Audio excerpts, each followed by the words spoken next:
Dua calon Presiden Amerika Serikat, Hillary Clinton dan Donald Trump, berhadapan dalam debat yang berlangsung di Hofstra University, New York, pagi tadi waktu Indonesia atau Senin malam waktu setempat. Dalam debat perdana ini, Hillary dan Trump berdebat sengit soal isu perekonomian. Kita akan bahas isu-isu sentral yang menjadi perdebatan keduanya bersama sejumlah narasumber. Pemirsa, ini spesial report debat Hillary Trump.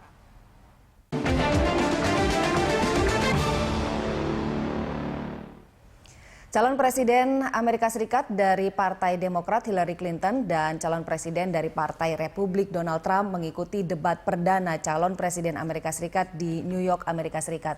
Debat kedua Capres itu berlangsung sengit tanpa jeda selama 90 menit. Langsung saja kita simak cuplikan debat perdana calon Presiden Amerika Serikat yang digelar di Universitas Hofstra, New York, Senin malam waktu setempat.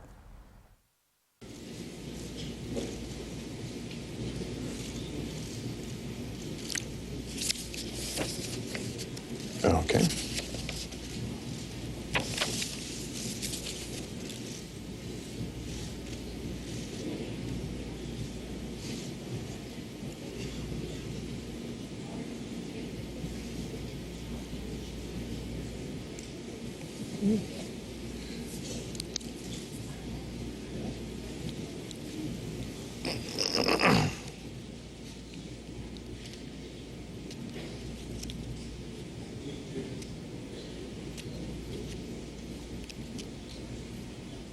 Ya, kita bisa saksikan bersama di layar televisi. Ini adalah suasana menjelang berlangsungnya debat perdana kedua kandidat calon Presiden Amerika Serikat ke-45 ya Pak ya. Dan kita sedang menyaksikan ini dua kandidat tengah bersiap-siap. Hillary Clinton dari Partai Demokrat dan Donald Trump dari Partai Republik.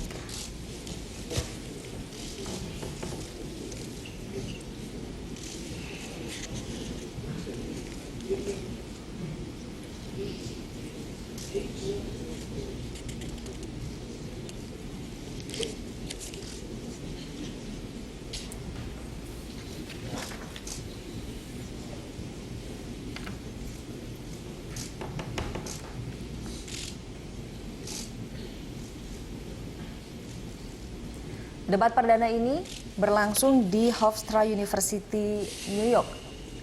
Hofstra University sendiri sudah beberapa kali menjadi tuan rumah debat presiden maupun debat-debat yang digelar internal partai.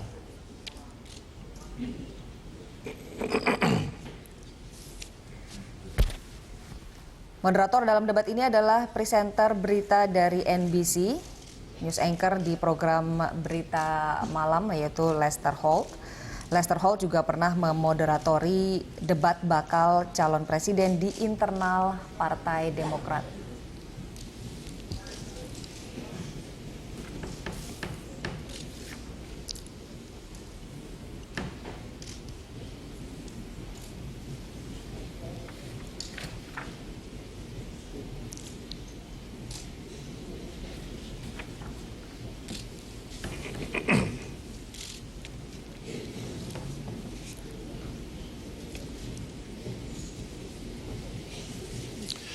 Good evening from Hofstra University in Hempstead, New York. I'm Lester Holt, anchor of NBC Nightly News. I want to welcome you to the first presidential debate.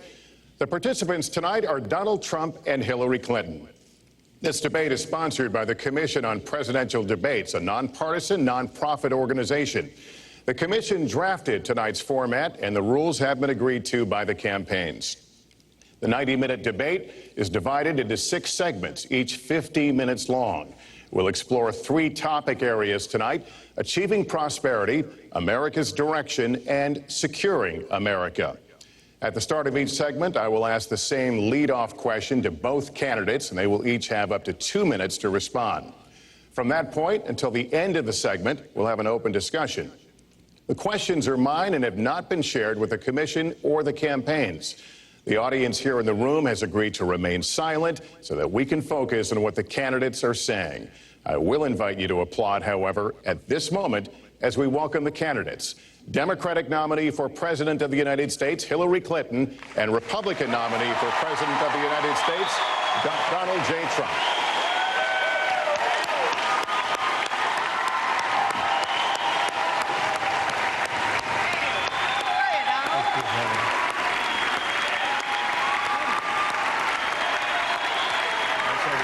Good luck to you. Mr. Trump, good luck to you.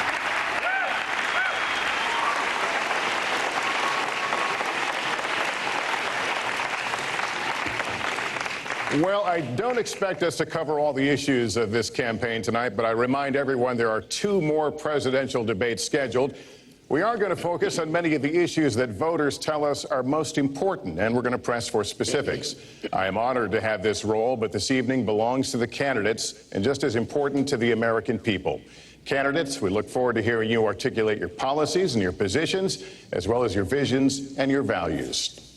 So, let's begin.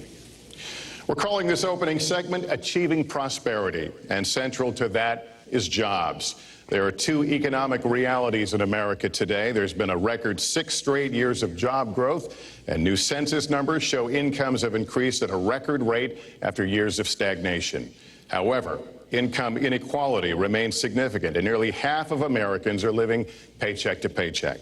Beginning with you, Secretary Clinton, why are you a better choice than your opponent to create the kinds of jobs that will put more money into the pockets of American workers? Well, thank you, Lester, and thanks to Hofstra for hosting us. The central question in this election is really what kind of country we want to be and what kind of future we'll build together.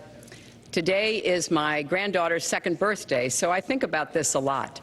First, we have to build an economy that works for everyone, not just those at the top. That means we need new jobs, good jobs, with rising incomes. I want us to invest in you. I want us to invest in your future. That means jobs in infrastructure, in advanced manufacturing, in innovation and technology, clean renewable energy, and small business, because most of the new jobs will come from small business. We also have to make the economy fairer.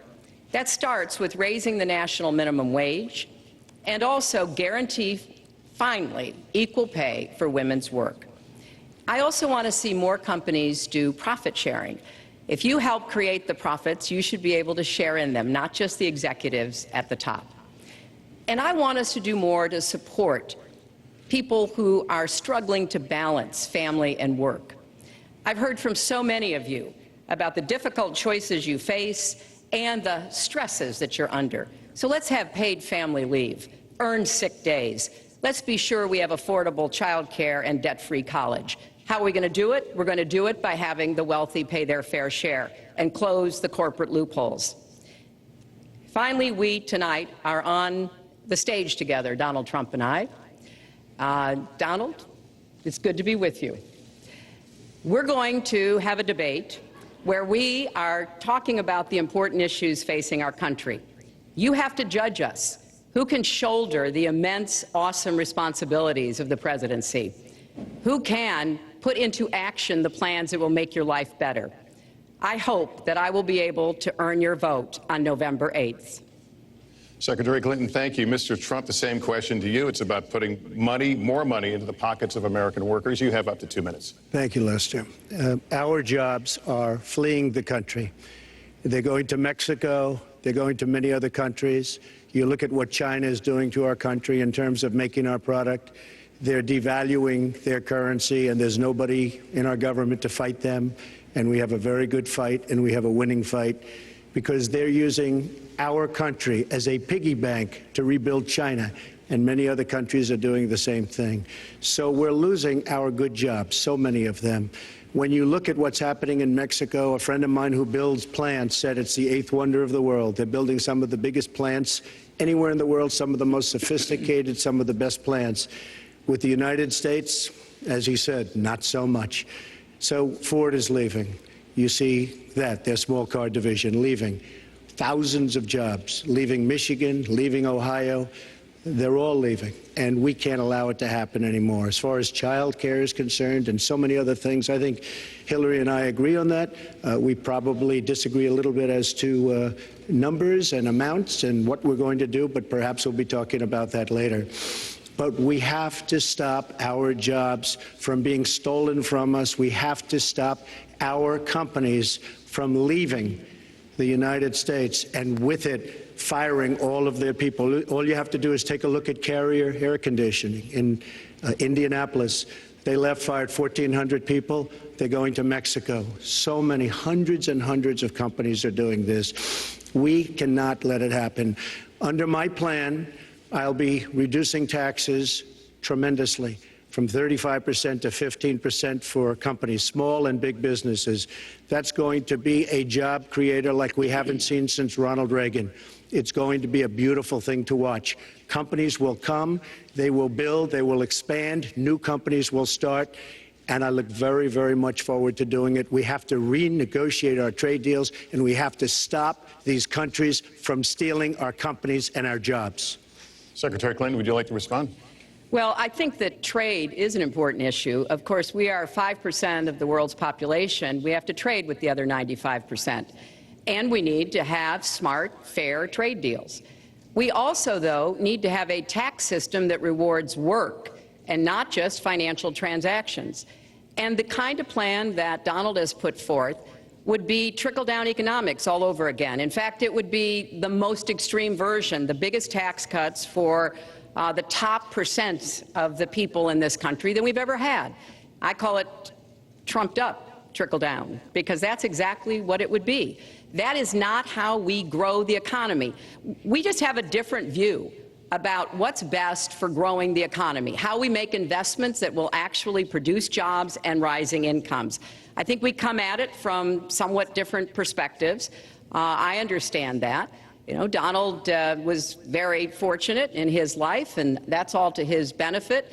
He started his business with $14 million borrowed from his father, and he really believes that the more you help wealthy people, the better off we'll be, and that everything will work out from there. I don't buy that. I have a different experience. My father was a small businessman. He worked really hard. He printed drapery fabrics on long tables where he pulled out those fabrics and he went down with a silk screen and dumped the paint in and took the squeegee and kept going. And so what I believe is the more we can do for the middle class, the more we can invest in you, your education, your skills, your future, the better we will be off and the better we'll grow. That's the kind of economy I want us to see again. Let me follow up with Mr. Trump if I can. You've talked about creating 25 million jobs, and you've promised to bring back millions of jobs for Americans. How are you going to bring back the industries that have left this country for cheaper labor overseas? How specifically are you going to tell American manufacturers that you have to come back? Well, for one thing, and before we start on that, my father gave me a very small loan in 1975, and I built it into a company that's worth many, many billions of dollars with some of the greatest assets in the world. And I say that only because that's the kind of thinking that our country needs. Our country's in deep trouble. We don't know what we're doing when it comes to devaluations, and all of these countries all over the world, especially China, they're the best ever at it.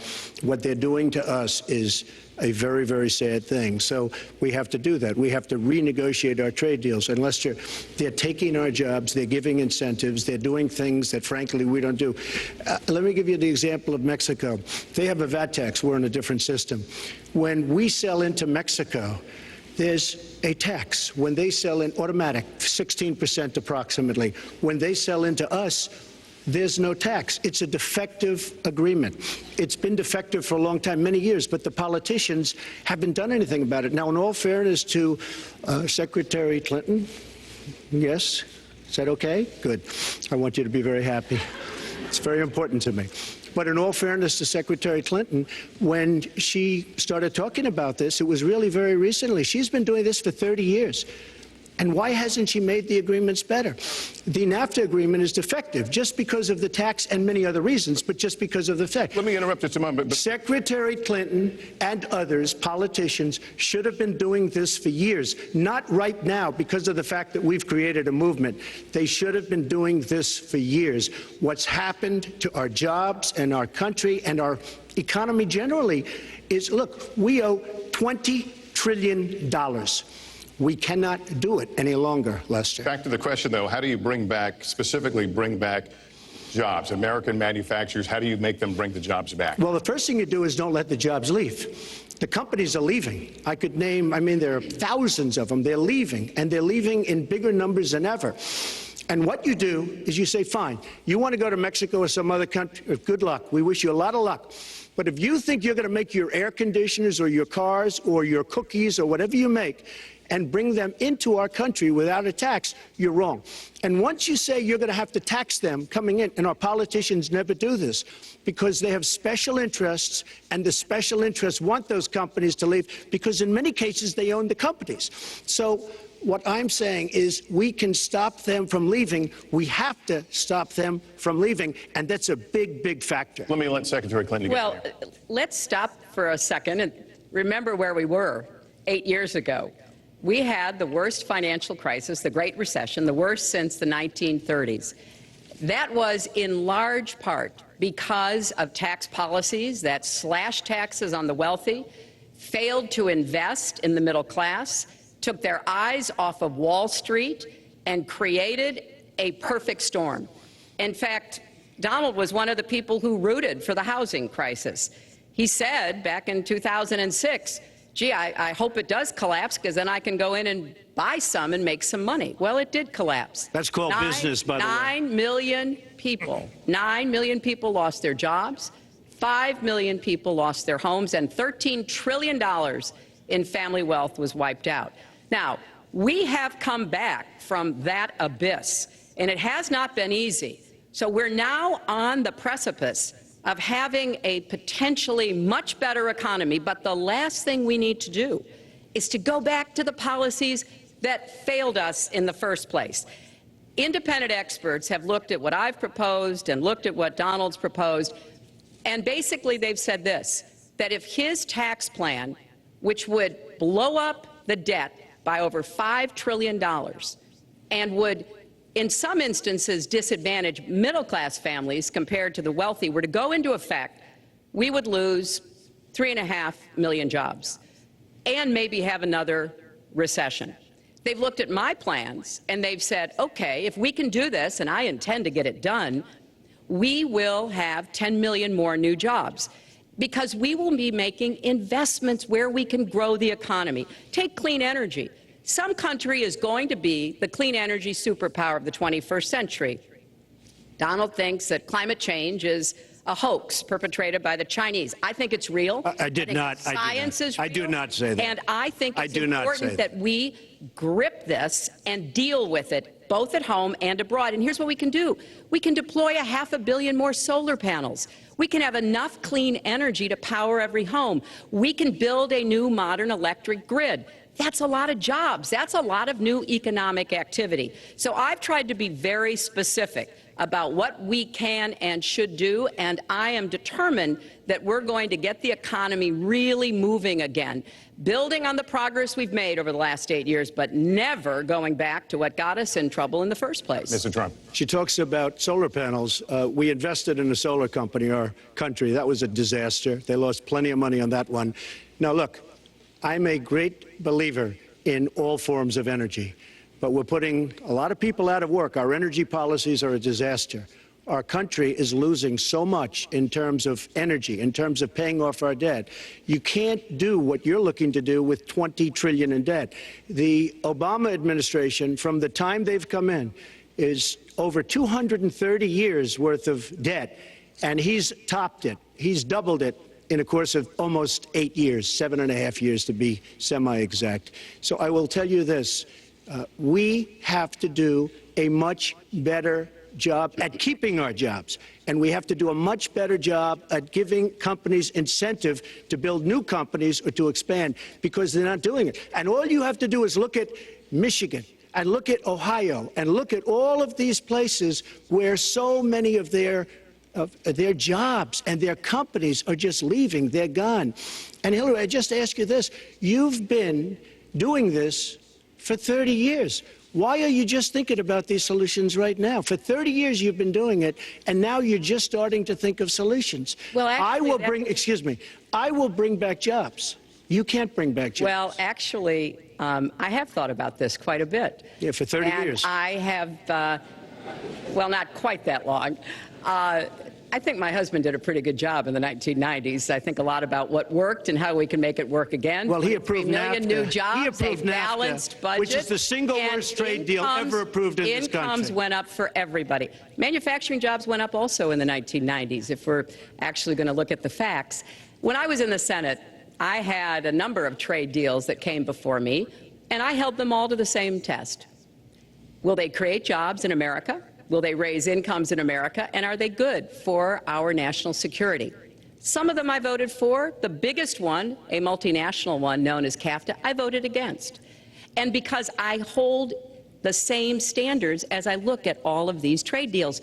But let's not assume that trade is the only challenge we have in the economy. I think it is a part of it, and I've said what I'm going to do. I'm going to have a special prosecutor. We're going to enforce the trade deals we have, and we're going to hold people accountable. When I was Secretary of State, we actually increased American exports globally 30%.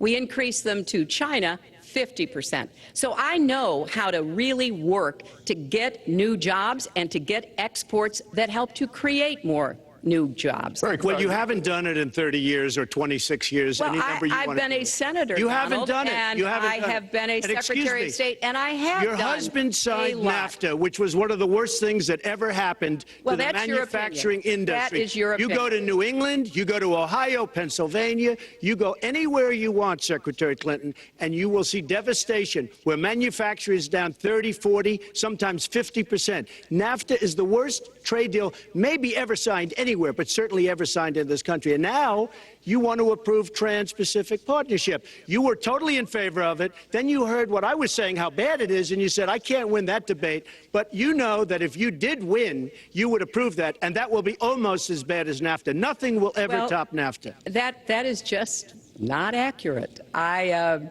was against it once it was finally negotiated and the terms were laid out. I wrote about that in... You called it the gold standard. Well, I hope... You called it the gold standard of trade deals. You said it's the finest deal you've ever seen. No. And then you heard what I said about it, and all of a sudden you were against it. Well, Donald, I know you live in your own reality, but that is not the facts. The facts are, I did say I hoped it would be a good deal, but when it was negotiated, which I was not responsible for, I concluded it wasn't. I wrote about that. So is it President Obama's fault? Is it President Obama's fault? Even announced. Look, there are Secretary, is it President Obama's fault? There are because he's pushing it. There are different views about what's good for our country, our economy, and our leadership in the world. And I think it's important to look at what we need to do to get the economy going again. That's why I said new jobs with rising incomes, investments, not in more tax cuts that would add $5 trillion to the debt. But you have no plan. Oh, I do. Secretary, in fact, you have no plan. A book about it. It's called Stronger Together. You can pick it up tomorrow. That's about all you... Folks, at the bookstore or at an airport near you. We're going to move to... But it's because I see this. We need to have strong growth, fair growth, sustained growth. We also have to look at how we help families balance the responsibilities at home and the responsibilities at business. So we have a very robust set of plans, and people who have looked at both of our plans have concluded that mine would create 10 million jobs and yours would lose us 3.5 million jobs and explode You are the going debt, to approve one of the which biggest would tax have cuts a in recession. history. You are going to approve one of the biggest tax increases in history. You are going to drive business out. Your regulations are a disaster, and you're going to increase regulations all over the place. And by the way, my tax cut is the biggest since Ronald Reagan. I'm very proud of it. It will create tremendous numbers of new jobs. But regulations, you are going to regulate these businesses out of existence. When I go around, Lester, I tell you this, I've been all over. And when I go around, despite the tax cut, the things that business and people like the most is the fact that I'm cutting regulation. You have regulations on top of regulations, and new companies cannot form, and old companies are going out of business, and you want to increase the regulations and make them even worse. I'm going to cut regulations, but I'm going to cut taxes big league, and you're going to raise taxes big league. End of story. Let me get you to pause right there, because we're going to move into the next segment. We're going to talk taxes. That can't be left Please to stand. take 30 seconds. I kind of assumed that there would be a lot of these charges and claims, And so Facts. we have taken the homepage of my website, HillaryClinton.com, and we've turned it into a fact checker. So if you want to see in real time what the facts are, please go and take a look. Because And take a look at mine also, and you'll see. Not add a penny to the debt, and your plans would add $5 trillion to the debt. What I have proposed would cut regulations and streamline them for small businesses. What I have proposed would be paid for by raising taxes on the wealthy, because they have made all the gains in the economy. And I think it's time that the wealthy and corporations paid their fair share to support this country. Well, you just opened the next segment. Well, which is look, could I just finish? Actually, I think I should. I'm going to give you go a to her chance right here. website and you take a look at her website. She's going to raise taxes $1.3 trillion. Mr. Trump, and look at her website. You know what? It's no different than this. She's telling us how to fight ISIS. Just go to her website. She tells you how to fight ISIS on her website. I don't think General Douglas MacArthur would like that too much. The next segment, we're continuing Well, the subject of I have a plan to fight ISIS. No, you're telling the enemy everything you want to do. No, we're not. See, you're telling the enemy everything you want to do. No wonder you've been fighting. No wonder you've been fighting ISIS your entire adult life. Get Folks, to work. you are unpacking a lot here, and we're still on the issue of achieving prosperity. And I want to talk about taxes. The fundamental difference between the two of you concerns the wealthy. Secretary Clinton, you're calling for a tax increase in the wealthiest Americans. I'd like you to further defend that. And Mr. Trump, you're calling for tax cuts for the wealthy. I'd like you to defend that. And this next 2-minute answer goes to you, Mr. Trump. Well, I'm really calling for major jobs, because the wealthy are going to create tremendous jobs. They're going to expand their companies. They're going to do a tremendous job. I'm getting rid of the carried interest provision. And if you really look, it's not a tax. It's really not a great thing for the wealthy. It's a great thing for the middle class. It's a great thing for companies to expand. And when these people are going to put billions and billions of dollars into companies, and when they're going to bring $2.5 trillion back from overseas, where they can't bring the money back because politicians like Secretary Clinton won't allow them to bring the money back because the taxes are so onerous and the bureaucratic red tape. So what is so bad? So what they're doing is they're leaving our country, and they're, believe it or not, leaving because taxes are too high and because some of them have lots of money outside of our country, and instead of bringing it back and putting the money to work because they can't work out a deal to, and everybody agrees it should be brought back, instead of that, they're leaving our country to get their money because they can't bring their money back into our country because of bureaucratic red tape, because they can't get together, because we have a president that can't sit them around a table and get them to approve something. And here's the thing. Republicans and Democrats agree that this should be done. $2.5 trillion. I happen to think it's double that. It's probably $5 trillion that we can't bring into our country, Lester. And with a little leadership, you'd get it in here very quickly, and it could be put to use on the inner cities and lots of other things, and it would be beautiful. But we have no leadership. And honestly, that starts with Secretary Clinton. All right, you have 2 minutes on the same question to defend tax increases on the wealthiest Americans, Secretary Clinton. I have a feeling that by the end of this evening, I'm going to be blamed for everything that's ever happened. Why not?